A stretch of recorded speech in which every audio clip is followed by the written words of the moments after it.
In this video, I want to share Dr. Gabor Mate's The Myth of Normal book and snippets of an interview that he did with Mayim Bialik on her podcast called The Breakdown. Last week in my Blossom Tips newsletter, I shared about how my body actually starts telling the truth when I can't admit what the truth is. So when I can't be honest, my body comes through for me. And it started happening about 7 years ago, right before Christmas, early November. I realized I don't want to go to spend Christmas in Edmonton with my husband's family. I had been doing it for about a decade and I didn't really enjoy it because it's just not who I am. It's just not my family. It doesn't suit me. But I couldn't be honest. But my body told the truth. So in about mid-November, I started feeling really in a lot of pain. I can't even remember what it was now. I had to go to the doctor and get all these tests. And then as Christmas came closer and closer, the hospital called and said, okay, we want to give you an MRI, but it can only be on December 24th. And I was like, that's it. I can't go to Edmonton at Christmas because I have to get this MRI because I've got to figure out what's going on because I'm in so much pain. Even though I couldn't be honest because I didn't want to hurt my in-laws or offend my in-laws or hurt my husband, but my body sort of stepped up and was like, okay, if you can't tell the truth, I will. That's been happening more and more often. And even just recently in the last video that I did, I explained how I have this chronic health problem.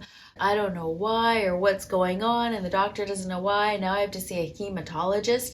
Something is going on, and I actually don't believe it's physical. I think it's more emotional and spiritual. In his book, The Myth of Normal, Dr. Gabor Mate explains how emotional trauma, especially in your childhood and your past, affects who you are today, and how those experiences that are buried deep inside your body and your cells come up as an adult.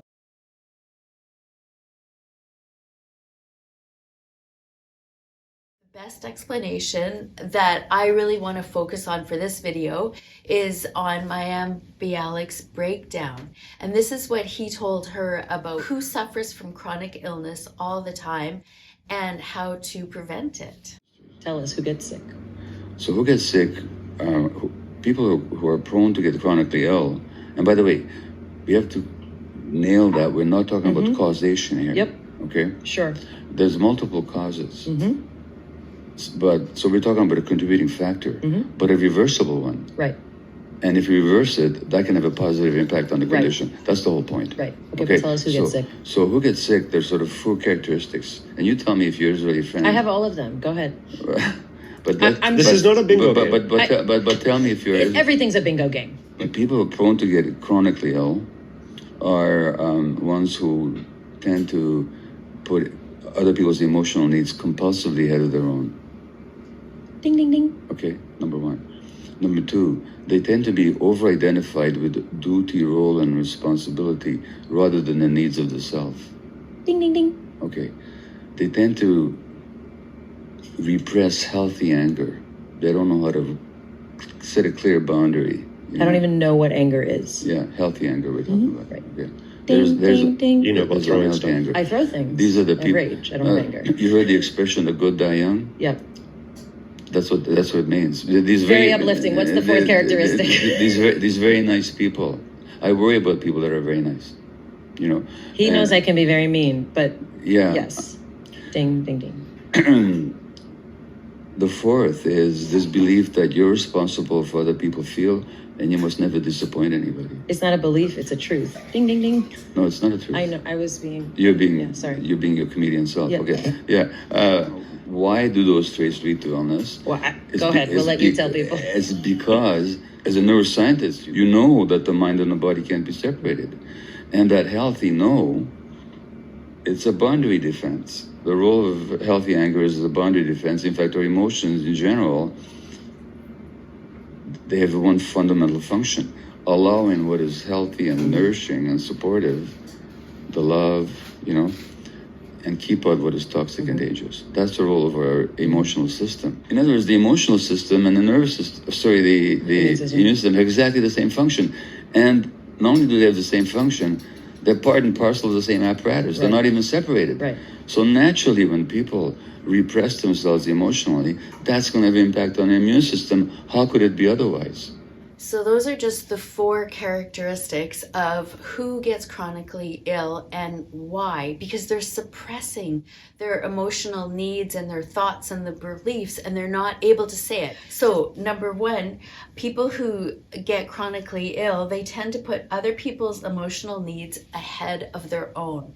And that's what I was doing at Christmas. Like, I was more concerned about how everybody else would feel if I didn't show up, which frankly, it's such a big family and they have all their own things going on. They would notice, but it wouldn't be like, oh no, Lori's not here. It wouldn't be that bad. But I was acting like it was this huge deal. The second thing is that people who get chronically sick over-identify with duties and responsibilities rather than the needs of themselves. And not only was I doing that at that Christmas with the family, but I also have been realizing I've been doing it throughout my whole marriage. The third characteristic of people who get chronically ill are those who repress healthy anger. And when Mayim Bialik said she doesn't even know what anger is, at first I was like, well, of course you know what anger is. And then I realized I actually don't get mad. I slough off anger. If somebody does something to hurt me or encroach on my boundaries, I'm too scared to get angry. I withdraw. I protect myself. I totally shut down. And my husband and I have talked about this, and I'm afraid of being honest with him because I'm scared he's going to get mad. Like, I'm not afraid that he's going to hurt me. I've told him this. I'm not afraid you're going to punch me or punch a wall, but I am afraid of something. The 4th characteristic of people who are chronically ill, they believe they're responsible for how other people feel and that they must never disappoint anybody. And of course, that's something that I was feeling at Christmas, why I couldn't say to my in-laws or my husband, I don't want to go. I didn't want to disappoint them, and I felt I was responsible for them. I always felt that if my husband got angry or defensive, it was my fault.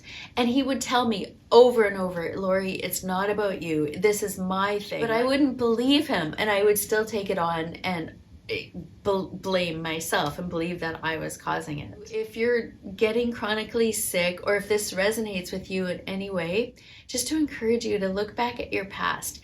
And if you have journals, that is the best way to do it, because to tell you the truth, a lot of the stuff I don't even remember. But my journals, because I have 30 years worth of journals, I can look back and be like, oh, that's when it first started, and I totally forgot. So how can we become more physically, spiritually, and emotionally healthy and more honest and authentic in our relationships?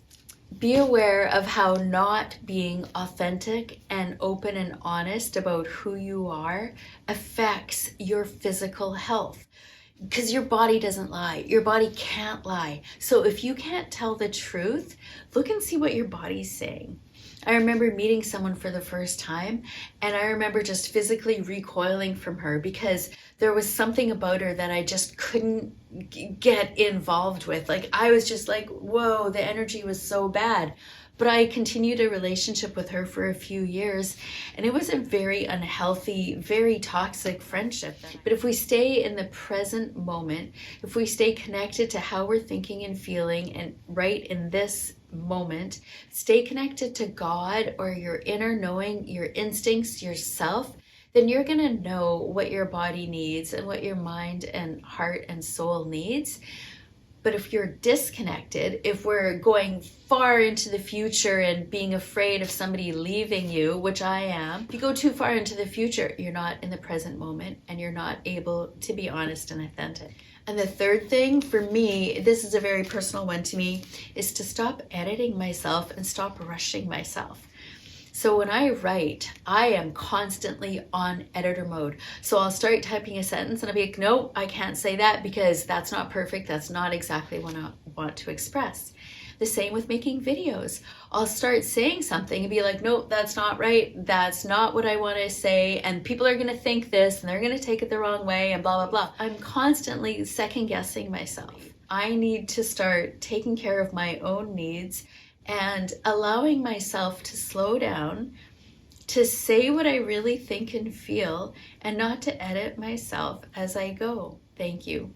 Thank you for being with me here today, and I encourage you to take good care of yourself physically, emotionally, and spiritually, because you are worth taking good care of. Mwah.